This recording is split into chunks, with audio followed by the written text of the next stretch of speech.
Nós não podemos deixar com que o relativismo seja infiltrado em nossas missas. Nós não podemos querer que nossas missas agradem o mundo. E é isso que muitas vezes nós fazemos.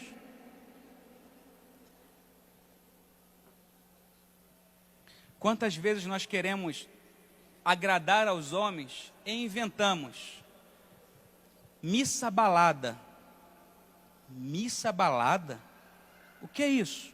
Não, a gente vai fazer uma missa diferente hoje. Vamos reunir a equipe de liturgia e fazer uma missa mais legal para os jovens.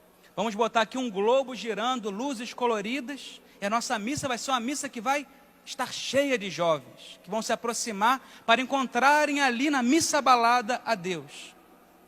Olha, se eu fosse um jovem do mundo e quisesse ir a uma balada de verdade, eu não iria para a igreja para procurar isso. Eu procuraria no mundo. Mas se eu vou à igreja, eu quero encontrar a missa da igreja, e não a missa da balada, e não a missa do mundo, porque o mundo não pode entrar na igreja, mas a igreja deve influenciar positivamente o mundo. Querer agradar aos homens é querer desagradar a Deus. A liturgia não é minha, a missa não é minha, não é propriedade pessoal, a missa é da igreja, e eu sou apenas um servidor.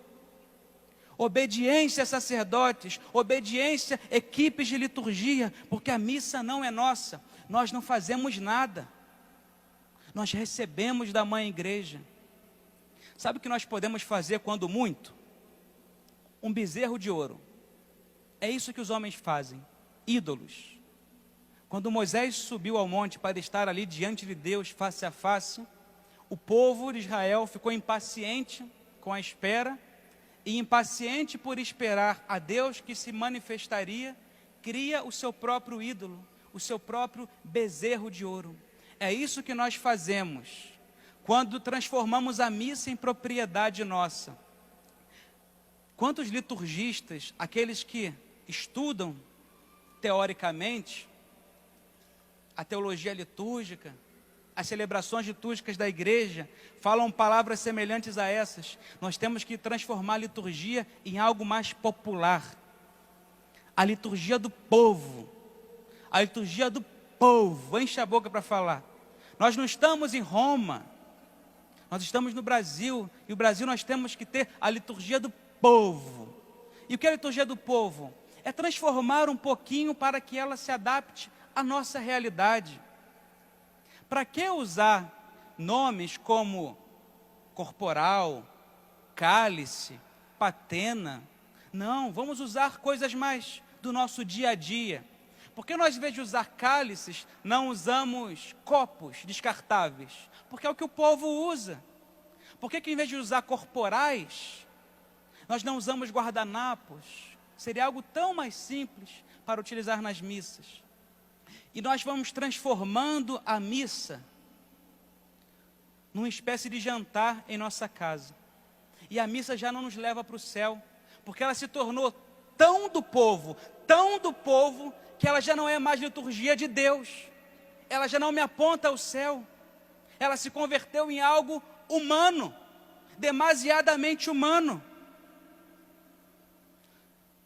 Na carta de Pero Vaz de Caminha, quando ele relata a corte portuguesa, o que ele encontrou aqui no Brasil, ele fala sobre a primeira missa do Brasil. E ele diz que, enquanto se preparou tudo, os paramentos, o altar, os cantos, para celebrar a primeira missa aqui na terra de Santa Cruz, enquanto o sacerdote celebrava e fazia os gestos da missa, falando em latim, um grupo de índios que estava ali presente, isso quem quiser depois ler na carta de Pero Vaz de Caminha, é bem interessante, muito belo. Um grupo de índios ali presente imitava todos os gestos do sacerdote. Se o padre levantava a mão, abria a mão, os índios faziam igual. Se o padre fazia genuflexão, os índios genufletiam também. E aí chegou, durante a missa, um outro grupo de índios que não estava ali presente. E começaram a conversar entre si. E parece que esse grupo que chegou, alguém dentre eles perguntou ao grupo que lá estava: o que está acontecendo aqui? O que é isso? E os índios que estavam na missa apontavam o altar e apontavam o céu, o altar e o céu.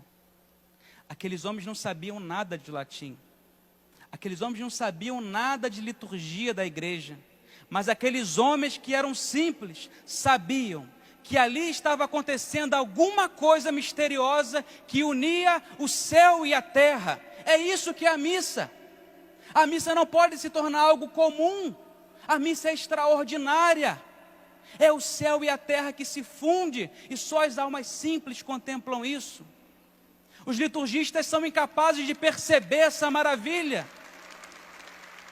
O céu e a terra, e é por isso que o padre coloca uma roupa diferente, porque ele não está vivendo algo do seu dia a dia, algo trivial, algo comum.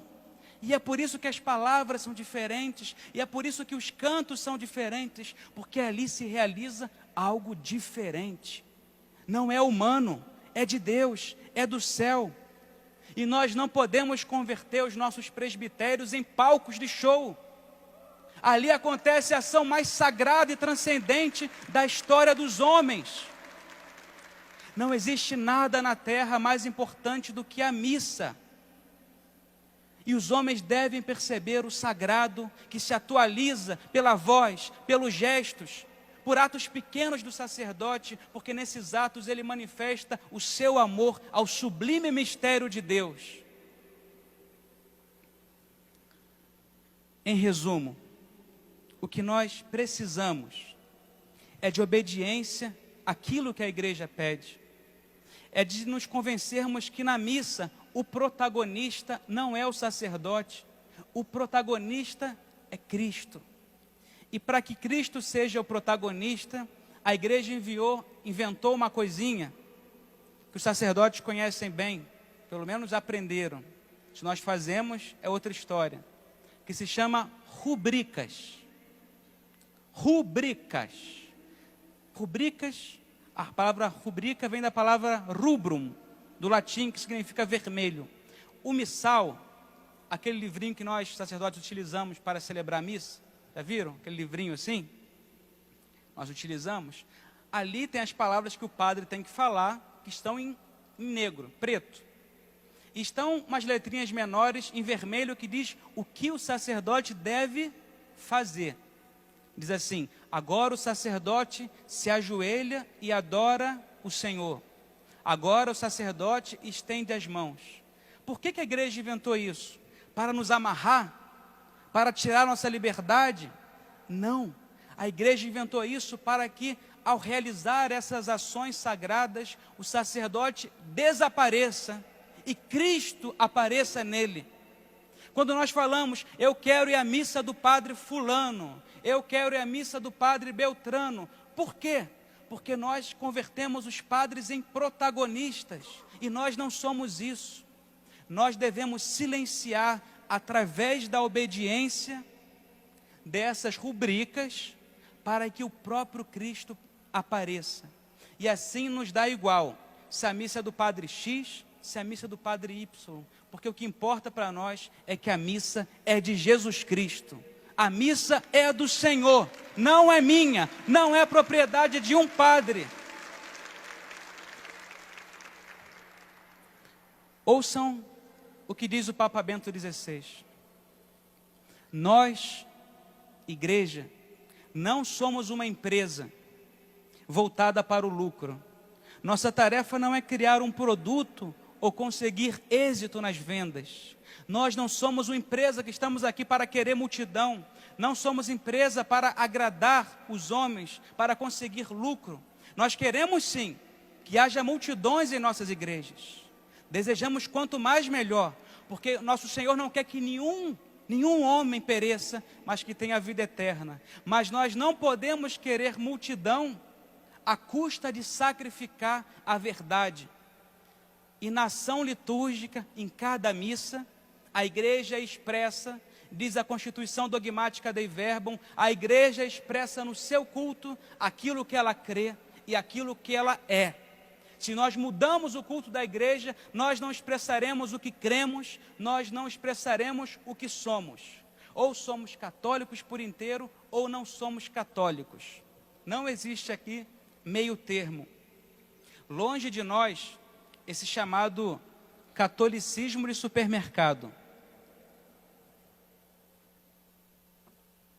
O católico de supermercado é aquele que vai com um carrinho na igreja e diz assim: ah, salvação, isso eu quero, tá barato, pega e bota no carrinho. Mortificação, castidade, não, isso aqui já está muito caro para mim, tira do carrinho. E você vai escolhendo o que você quer levar e o que você não quer levar. E no final, na hora que você chega no caixa do supermercado para pagar a tua conta, no carrinho você não tem mais a igreja de Jesus Cristo, você tem a tua igrejazinha, a tua seita. Não se pode escolher, isso aqui eu tiro, com isso aqui eu fico.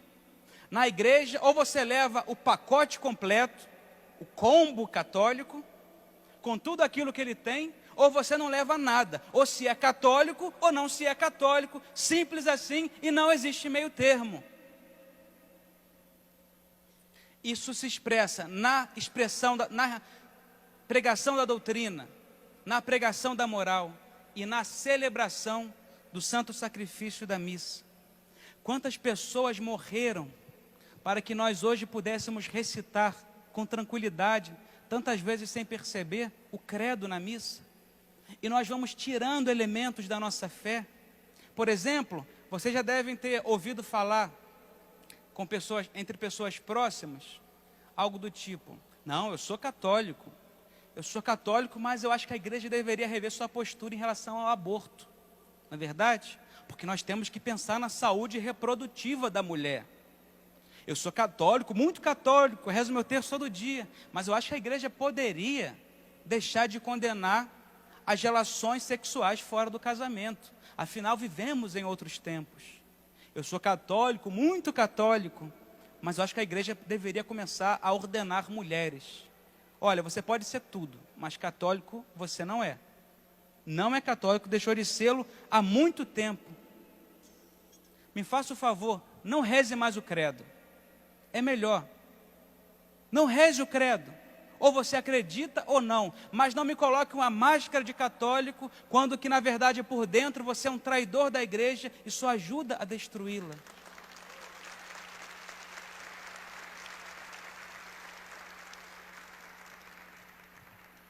Muitos cristãos morreram para que nós hoje pudéssemos professar a nossa fé.